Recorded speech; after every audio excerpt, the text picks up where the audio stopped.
Hi everyone, I'm immigration attorney Andres Mejer. Everyone is asking us about processing times and if that is going to change with President Biden.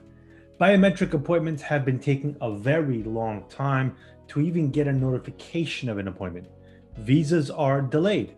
Families and loved ones are separated for far longer than they thought they would be. In the next 20 minutes or so, I'm going to answer these concerns as best I can.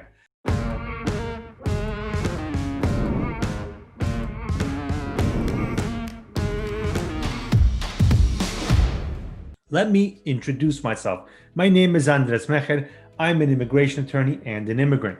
I came from Chile as a child. My family paid an attorney who didn't get us legal status, so I know what it is like to live without status in the US because I did it for almost a decade. I know how stressful that is and how you live in fear every day that you may be rounded up by the police or ICE and be deported. I was able to get a green card through an amnesty program, and then I almost lost that green card because I didn't understand the laws about it. As an adult, before I became an attorney, I had to figure out how to get my citizenship. I decided to become an attorney to help my clients have a better experience than what I and my family went through. I want to treat my clients the way I wish my family had been treated. We can't work with everyone who calls our office, and we won't give you false hope. If we can't help you, we'll tell you that. We have people that get mad at us that they want us to work with them even when we know they won't get approved or they won't win their case. We want to be honest with you, just as we want our clients to be honest with us. If you want to find out if we can help you, call us. Before I start talking about today's topics, let's talk about recent events. For the final weeks of Trump's presidency, boy, have things gotten interesting. Our office has been shocked and saddened by the events happening nationally. We 100% condemn the attack upon our nation's Capitol building. It was, without equivocation, sedition. Sedition is conduct or speech that is geared toward or incites others to destroy the established order. It is illegal and it is a crime. Many people claim that those who attacked the Capitol and the president were just exercising their freedom of speech and freedom to protest. We disagree. When protesters become violent, they are committing a crime, period. One of the first laws passed by Congress after the Constitution was adopted was the Sedition Act in 1798. At the time, politicians used newspapers to share their thoughts about what was happening in the US. Remember, there was no radio, there was no TV, there certainly wasn't any Twitter. This original law expired in 1801, but others have been passed similar to it throughout history. There was a famous case the Supreme Court decided during World War I, Schenck v. US, that says that freedom of speech and freedom of press can be limited by Congress if the words used are a clear and present danger. Congress can use laws to limit them. In a famous 1960s case, Sullivan v. the New York Times, the court found that the press could criticize government officials, as that is free speech, which is protected under the Constitution unless it could have been proven that the words were written maliciously or with reckless disregard for the truth. And it's hard to prove that. Let's talk about that for 1 minute. Many supporters of President Trump have railed against the MSM, that's Main Street Media, for what they consider constant attacks against him, Trump. Those are the same people that claim that storming of the Capitol is freedom of speech. It is impossible and frankly unconstitutional to suggest that some portion of the citizens of the US should have freedom of speech, be able to attack our Capitol, but others, journalists, should not. Freedom of speech should apply equally to everyone, just as everyone, including the president, should be limited to what they can say under the laws and the Constitution. That fact that the laws apply equally to everyone and no one is above the law is fundamental to our way of life, and it is part of the citizenship test. No one is above the law. No one. Seditious conspiracy is a very specific crime, which the U.S. Criminal Code defines as two or more people conspiring to overthrow, put down, or to destroy the government, prevent, hinder, or delay the execution of any law, or seize, take, or possess any property of the United States by force. As we are learning more about the tax upon the capital, it has been said that some congressmen, Paul Gosar, Republican of Arizona, Andy Briggs, also Republican of Arizona, and Mo Brooks, Republican of Alabama, assisted the leader of the Stop the Steal movement, Ali Alexander, in the Capitol riots. We have also seen that the Supreme Court Justice Clarence Thomas's wife and other leaders paid for buses and hotel stays for people for the coup attempt. We are told that more information will come out about this terrible event. At the time we developed this video, the House of Representatives had just voted to impeach Donald Trump for the second time. This time, the charges included instigating an armed insurrection against America and lawless action at the Capitol. In the document, there was also a reference to the January 2nd phone call that Trump made to the Secretary of State of Georgia, asking him to find the votes so that Trump would win the election. The reason this last part is important is that since it is included in this document, the governor of Georgia, Kemp, cannot pardon Trump for that call, as what he did appears to be illegal under the laws of Georgia. Republicans in the Senate, including McConnell and Liz Cheney from the House of Representatives, have said they are in favor of impeachment. Now, McConnell hasn't actually said he's in favor, he's just said he's not against it. And some of his more ardent supporters in the House, including Republican House Leader Kevin McCarthy, have said they will not encourage their fellow Republicans to vote against it, though they will be themselves, as they feel this is a time to unify the country. There have been several social media claims and even some news that have suggested that if President Trump were impeached, he could never hold office again. This is untrue. Unless the Senate votes specifically on that issue after the impeachment vote and a majority agree, Trump will be able to run for and hold office again. If impeached by both the House and the Senate, he would lose his pension and other benefits, presumably also his health insurance. It isn't clear if he would lose Secret Service protection if impeached. In order to be convicted by the Senate and impeached, 2/3 of them, that's 2/3 of the senators, must vote for that. We saw before with Trump that though the House voted for impeachment, the GOP-led Senate did not. So the conviction was dropped. As we find out more on the situation that seems to change daily and how it might impact U.S. immigration, we will keep you updated. With all the impeachment discussion, you may not have realized that the head of the Department of Homeland Security, Chad Wolf, stepped down on January 11, 2021. Many former DH leaders and elected officials, both Republicans and Democrats, have argued that his stepping down now is a dereliction of duty, and I must agree. For Mr. Wolf to step down a week before the inauguration that clearly needs a serious security plan to protect our elected officials and combat the domestic terrorists that Trump continues to incite is frankly irresponsible. It shows a total disregard for anyone other than himself. I would go as far as to say it's cowardly. As I have talked about on many videos, numerous judges have found that Mr. Wolf was not in his position legitimately. That isn't his fault.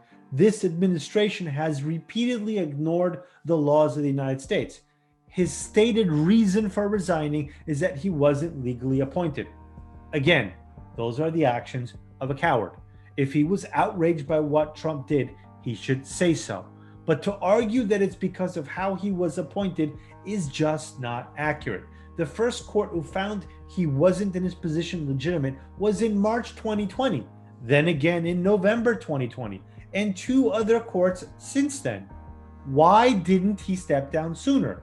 Why wait for just before the new president is to be inaugurated and appoint a successor, specifically 2 weeks before? Due to Wolf stepping down, DHS will be led by Pete Gaynor, the administrator of FEMA, Federal Emergency Management Agency. Mr. Gaynor was appointed in 2019.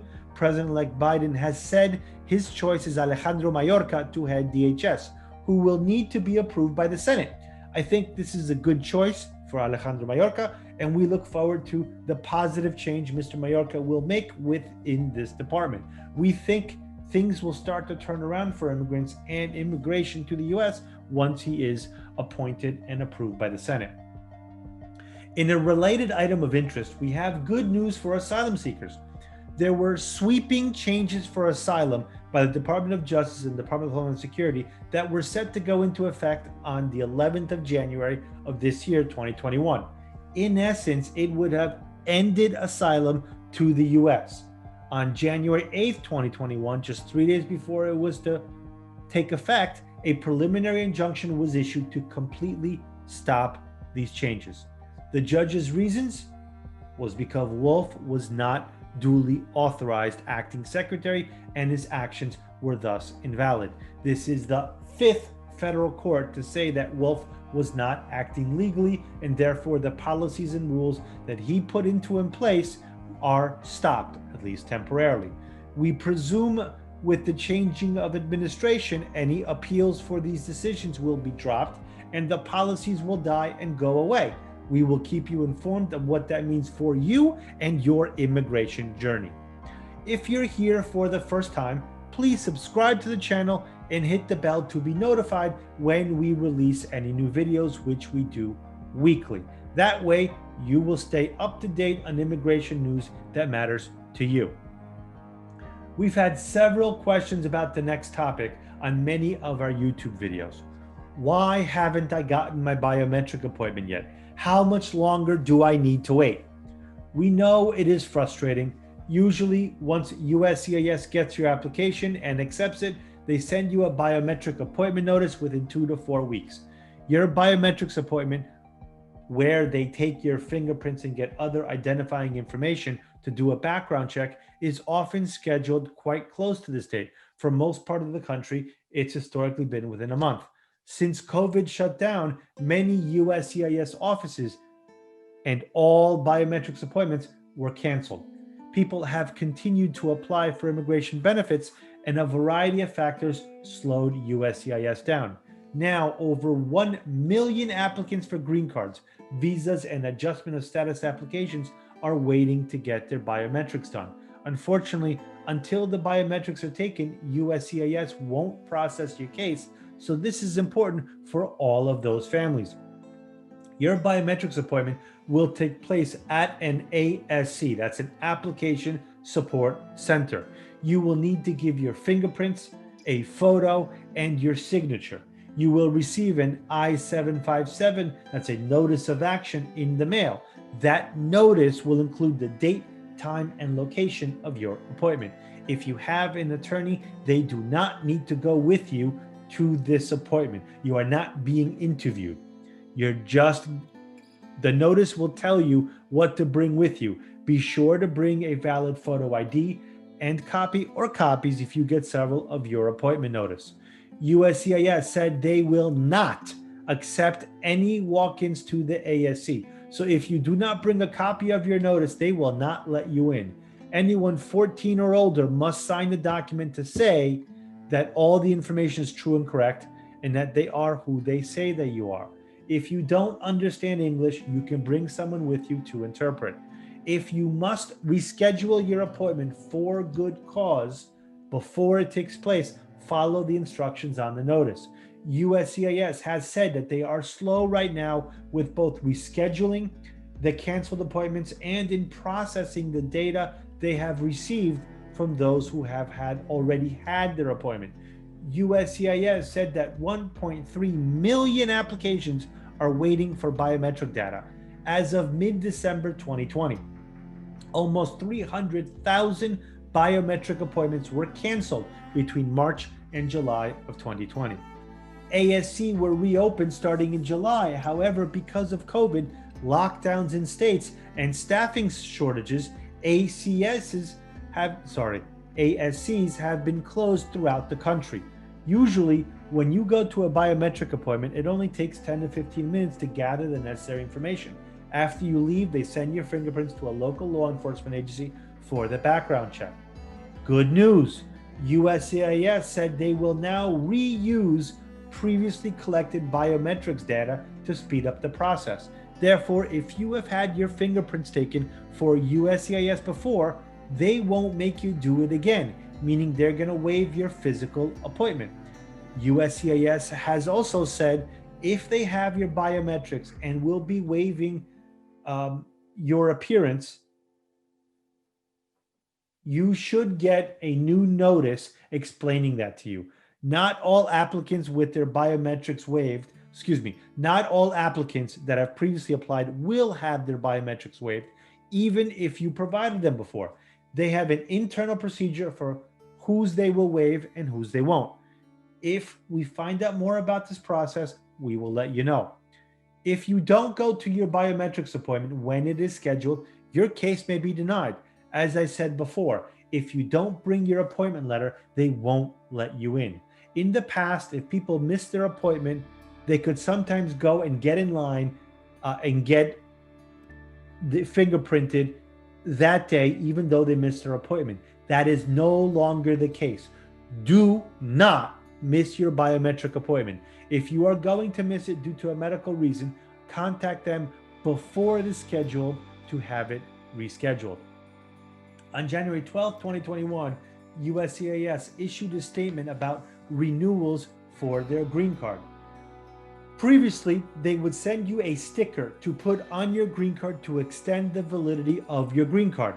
A sticker will now not be sent. You will only receive a notice, and you must carry your green card and the notice, which will then extend your green card for 12 months from the date on the front of the green card. Together, the green card and the notice, they advise of your status, your legal status to others. So what are we talking about? We're talking if you have a pending application, you're renewing, for example, you're renewing your green card and your card itself has expired. In the past, they would send you a sticker, or you would go to an office and they would issue you a sticker to put in the back of the card. Now they're not giving you a sticker. Instead, they're sending you a notice and you have to carry that notice with you. Now, there are two common situations where this typically happens. For example, you filed for your citizenship, but it's taken longer than you expected, and now your green card is expiring or has expired. Or you filed to remove the conditions on your green card because that card is only valid for 2 years, and the case is pending, but your green card has expired. In the past, you would request an appointment at your local USCIS field office, and they would give you a sticker extending your green card. Now they will only mail you the letter. You should not let your green card expire. You need to either renew it with Form I-90, file for citizenship with Form N-400, or remove conditions on your green card with Form I-751. Depending on your situation, USCIS said that you should get the receipt notice within 7 to 10 days after USCIS accepts your application. This notice, printed on secure paper, will now be proof of your legal status in addition to your green card. If you have a biometrics appointment to renew your green card, they will still give you a sticker. But if you have your green card and haven't yet gotten a biometrics appointment, the receipt notice is your proof of receipt of the Form I-90 and the extension of your green card for 12 months. This gives you a document of identity, work authorization, and authorization to return to the U.S. following temporary foreign travel. Remember, you are never guaranteed re-entry. You must be admissible until you are a citizen. This often comes into play when someone who wants to go and renew their driver's license, but their green card had expired, and Department of Motor Vehicle or Motor Vehicle Commission will not renew the driver's license because the green card has expired. However, immigration is not sending them the sticker or the additional information, and they get stuck in, how do I renew my driver's license? Well, this notice should correct this. So I hope you find this helpful to you. If you do, please like it with a thumbs up so more people can see it. As always, we appreciate your support. Stay healthy and be well.